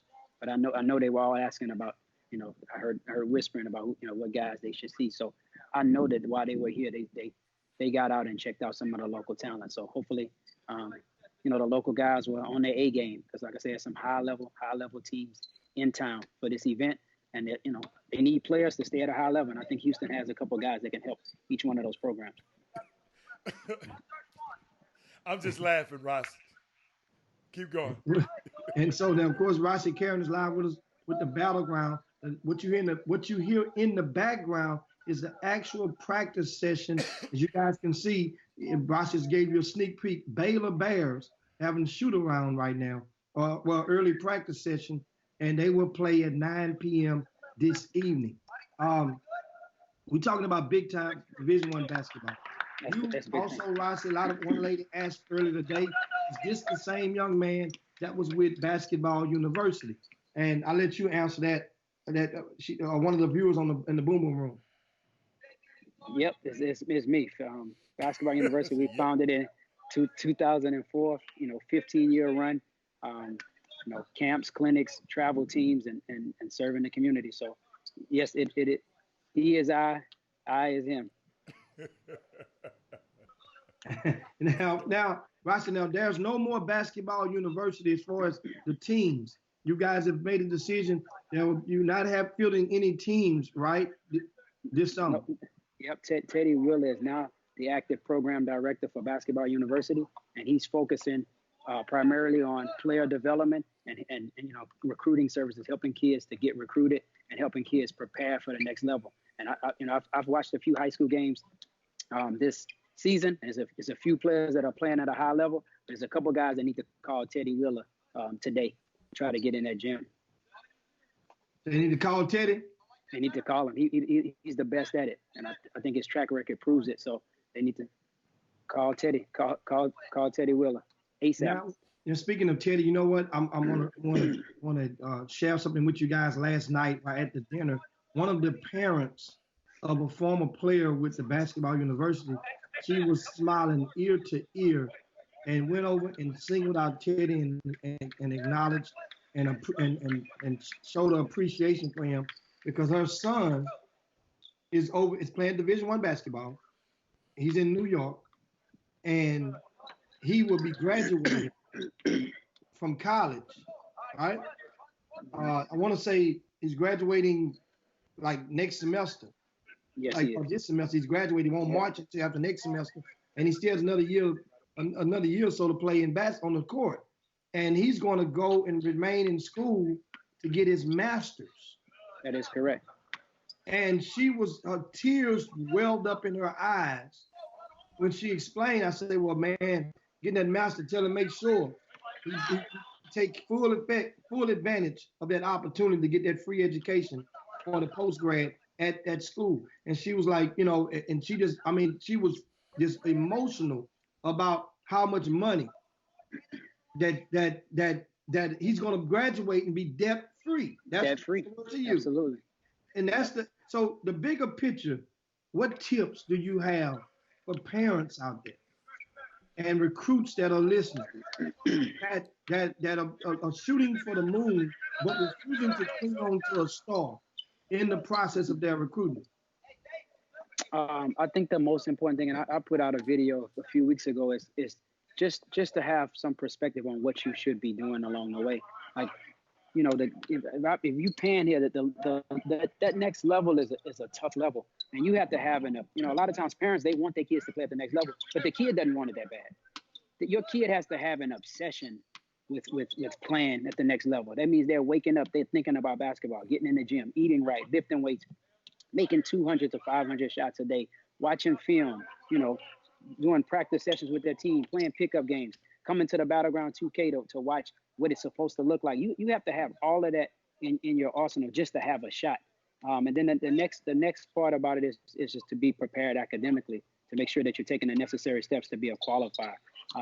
But to play at the next level, man, is a beautiful thing, and getting to spend time with these athletes, I think they're starting to understand how grateful. I mean, how the great opportunity that they have to play for these high level teams. So it's a lot that goes into it, but you have to start with those necessary steps to prepare to play at the next level.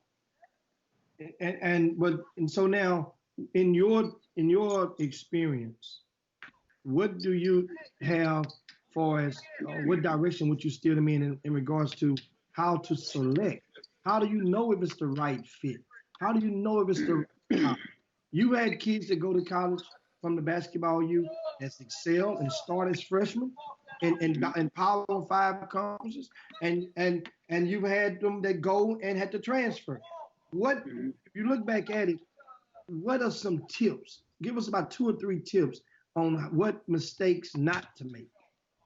I think the most important thing is, one of the most important things is to go into the process when you step on the campus to know that you're going to have to fight. A lot of times the recruiting process, people say, hey, come on here, you're going to start, man. Listen, when you step on campus, whatever they told you before was a recruiting spiel. When you step on the campus, you gotta outplay somebody to get on the court. And it's typically a junior or a senior who already has 3 or 4 years of experience. So I think having expectations that are in line with reality, that yes, I'm stepping on the campus as a freshman, but you know what? I may not play. You know what I'm saying? I may have to bust my butt every day in practice just to get 6 minutes. And if coach gives me 6 minutes, I got to give him a reason to play me 7. And if he gives me 7, I got to give him a reason to play me 8. But just because you don't play right away doesn't mean it's time to leave. It means it's time to fight. And I think going into that situation with realistic expectations, I think that helps. The second part is you got to have a relationship with the head coach. That head coach decides who goes in the game. So you can talk to an assistant for 3 years. When you sign that college scholarship and you step on campus, the head coach is going to decide whether you get in the game or not. So figure out what head coach loves you. It's not necessarily about what school you like. It's about what school loves you. And I think those 2 things, find a school that loves you and that needs you. Make sure you look at those rosters. And then when you get there, be prepared to fight. Wow. And guess what, Rossi? Some good nuggets right there. And guys, this is Rossi Karen with the Battleground, which will take place this afternoon, triple header over the Toyota Center. That's where he is right now, and downtown Houston. And first game, give us that schedule again for this afternoon, Rossi. The first game would be UTSA versus Oregon State at 4:30 p.m. That's going to be a high-level game. Again, that backcourt from UTSA was the highest scoring backcourt in the country. This year, Oregon State has one of the best teams that they've had in the last 6 years. Really, they're one loss away from being they would have been a top 25 team. The second game was South Florida versus Utah State. Utah State has been a top 25 team pretty much the whole season until last week when they lost to BYU. But their big guy's back. He's working his way back into the rotation. I expect him to be back in the top 25 real soon. And then the nightcap, talk about top 25. This is a team that has a chance to make a Final Four run. The Baylor Bears, they're actually right here behind me practicing, getting ready for the night. They'll be playing UT Martin. Again, I would not miss the opportunity to come see every level of college basketball. 6 teams, 3 games, 1 day, today at the Toyota Center. Heck of a bargain. And the tickets are as low as $15. So you can't say you can't afford the tickets. $15, you can come watch all 3 games and watch, that girl Lele. Like I say, the Willow Ridge marching band to be here. We got a lot. We got everything you need here at the Toyota Center. Boy, I learned something. I got to see that girl Lele now. You got to see her. They're gonna take your old ass to jail. Look at them little young girls like that. That was gonna happen. You ain't no line. Hey Jimmy, with a name like Lele, Robert Hatter's not going to do anything with her. Her name had to be Beyonce for me to talk to. Not Lele. Hey man, you saw Jay-Z looked at Kanye West on that picture they had on the internet. Hey, and it's Women Rock Wednesday, right? Let me tell y'all, women, I saw something, Rossi. LeBron in Savannah was walking into a place, into arena or whatever. I think when her son, when her son played. This for Women Rock Wednesday.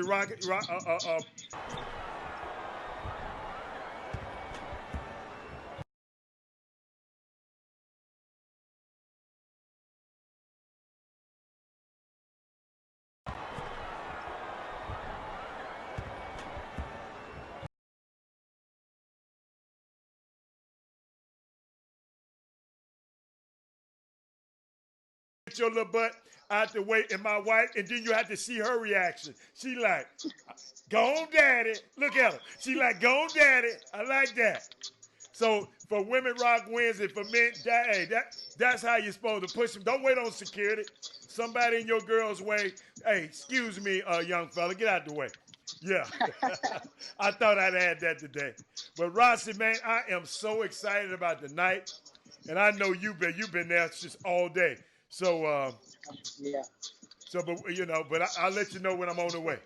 So what else you got, Jimmy? Guys, before we get ready to land this plane, the first female by being Women Rock Wednesday, the first female to call into the hotline on the Chop Shop, that's 832-684-1500, and we will have 2 tickets to the Battleground for you. The first female calls into the hotline. There we go. The Ford G to the Chop Shop. Once again, 832-264. Let me put the numbers. Call it out again, Jimmy. 2 tickets for you to attend the Battleground at the Toyota Center. Must be a female. Females only. And we have his phone lines open for the next 3 minutes. And the first one that calls in, get those tickets. And also be prepared to give a shout out or give us your basketball tape when you call in. 832-264-1500. And Hal is going to post that on the line. Yeah, it's on there, baby.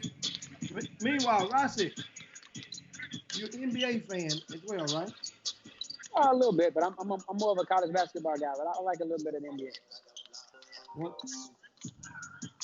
we have one call. We have one call in that's coming in the hotline. But remember now, female is only going to get the ticket. Jimmy, suppose she got her voice in the sky. What's she talking about? Hey, how you doing? Hello, welcome to the Chop Shop. They just gonna have to wait. They gotta wait. When you must have gave them up because they must want to have their voice. Yeah, Jimmy, they was trying to. Hey, Rossi, she was gonna call me. Hi, could I get those tickets? Hey, somebody call in, man. If y'all want to come to the game. 264-1500. That's the number directly to the hotline. Call and get your 2 tickets to the Battleground this evening. And now, you're an NBA fan, right? Okay. What's your take on the Houston Rockets? I like the roster. I think it's just gonna take them some time to kind of play with some level of consistency. I do like the roster. What do you mean, some level of consistency? I just think they got to figure out how they're going to play. Because, you can play one way for the first 3 quarters. But the 4th quarter, when it's winning time, you got to figure out, schematically who's going to have the ball and who's going to be in the corner. and so, give us your projection tomorrow night. Big NBA, a highly anticipated showdown. Los Angeles Lakers versus the Milwaukee Bucks. I'm going with the Lakers.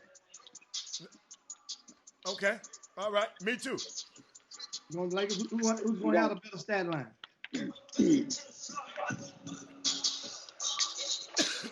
You know what? I don't know that. I don't know the answer to that. I don't know. Freak may have a better stat line, but LeBron may end up with a triple-double. Hey, Rossi, hold up. I see ain't nobody said nothing about it because we haven't talked about it. But your boy AD was load managing last night, and they over there whining about somebody else doing it. But AD load managed last night. Jimmy, ain't nobody said nothing about that. AD was out there. He didn't play last night, and they got their head beat in last night. But let me show you an interesting stat, Rossi and Jimmy. Let me tell you something. Al, you got a call on, and they're calling for those tickets. Talk to the call. Good. Talk to the call. And who's calling right now on the Chop Shop? Who we have? Mrs. Freeman. And where are you calling from, Mrs. Freeman? I can't hear it, Jimmy. Hold on, let's get it right. Yeah, I want to hear, cause I want to hear that voice. Say it again. Humble, Texas. We have Miss Freeman calling for the tickets. Now tell us, are you in Houston? Who are you going to take to the game tonight, Miss Freeman? I'm gonna take Coach Freeman to the game with me. Oh yeah. And I can't stand him. I just hung up. Let's get. Hey man. I told you they was gonna do it, Rossi. Didn't I tell you they were gonna do that? Man, that's cool. Yep. You called it. Unbelievable. So I'm gonna tell you like this: if you pee standing up, and call it to get these tickets. That's why we fixed this thing right here. Because some of y'all going to boy, Coach Freeman. Hold on. I had something for y'all though, right? About the Bucks, about this Buck and this Lakers game. Meanwhile, pull up the Bucks and Anthony Forbes asks you, "Where's the after party?" Rossi. That's not on me. I'm about basketball. That's me. I don't know. Home. Yeah, that's not my department. Yeah, home. We too old for that. I got a wife and two kids. Hey, let me tell y'all something interesting about this Bucks, Rossi, and this Buck and this Lakers game, right? It's gonna be the unstoppable force versus the immovable object going into the game, because the Lakers said their goal is to not lose back-to-back games all season, right? I don't know if y'all heard that earlier. In the last 2 years, the Milwaukee Bucks are 23-1 following a loss. They are 3-0 this season. So they're going to be out for blood. So both of the Lakers said that they don't want to lose. Their goal is to not lose a game back-to-back. And Milwaukee has been proven that they don't lose a game back-to-back. So guess what? Something has to give tomorrow night. I just thought y'all, that was a little tidbit I thought y'all should know. Go on. I got a jet. The production crew from ESPN is calling me. The games will be on ESPN3 and ESPNU tonight. So I got to run in and do a spot real quick. But I appreciate you guys having me on the show. Battleground 2K19 tonight at Toyota Center, 4:30, 6:45. 9 p.m. I look forward to seeing you guys. See you later, Bob. Support a great event. It's for a great cause. Thank you guys for having me. Okay. All right, man. Of course, that's Rossi Karen with the Battleground guys, and thanks so much for you guys and your patience and during that conversation. We were talking a little NBA talk. We got about 5 minutes before we land this plane. Give you guys an extra 5 minutes of overtime. And where is the women supposed to call? These women don't. Hey, Jimmy, these women don't want to go to the game. Wow. I mean, guess what? They say hey. She said she watching the show. She can't call in. See, everybody can't call in. Everybody at work. Some people at work sneaking now. They can't call in. So Jimmy, we got to do something for them, man. We got to do something for my people. Man, my boom boom room. I love my boom boom room. I'm taking them tickets to happy hour. And no, Jimmy, look, Jim. Did you see? I had our starting five on there. You see our starting five. Yeah. Tawanda White, Lori Dawson, Trina Mouton, Tasha Glover, B. Scott. Jimmy, I think one of them should be able to go. Well, it's about listening to the Chop Shop and engaging to the fullest. Guess what? Oh, okay. You missed your opportunity. You missed the boat. Another one will come through sooner for another game. Okay. And, of course, we want to remind you guys this weekend on Friday and Saturday. We're only less than 3 days away. Well, less than 2 days away. And that is the Christmas crossover over at University of St. Thomas. That's going to take place. That's two fun-filled days of action. There'll be 6 games on the first day, 5 games on Saturday at University of St. Thomas. The schedule is posted on the front of RCS Sports. That's rcssports.com. Go to that website. Also, we have news that we broke this morning in the VIP news. If you have not taken out the time to go into the VIP news on rcssports.com, you are surely depriving yourself of some great intel. In this morning's news, we went and recapped a lot of the activities from Tuesday's night's district games. Guess who scored 46 points last night in a district game? That's in the VIP news. How about there's a high school coach that took his team to the state championship, won the state championship just a few years ago, and he has abruptly retired. He's resigned in the middle of the ski season. Guess who that is? That's in the VIP news today. And this is a public school coach in Greater Houston in one of the top classifications. Just quit today. And we give you the reasons as to why. And also, we want to go and this show.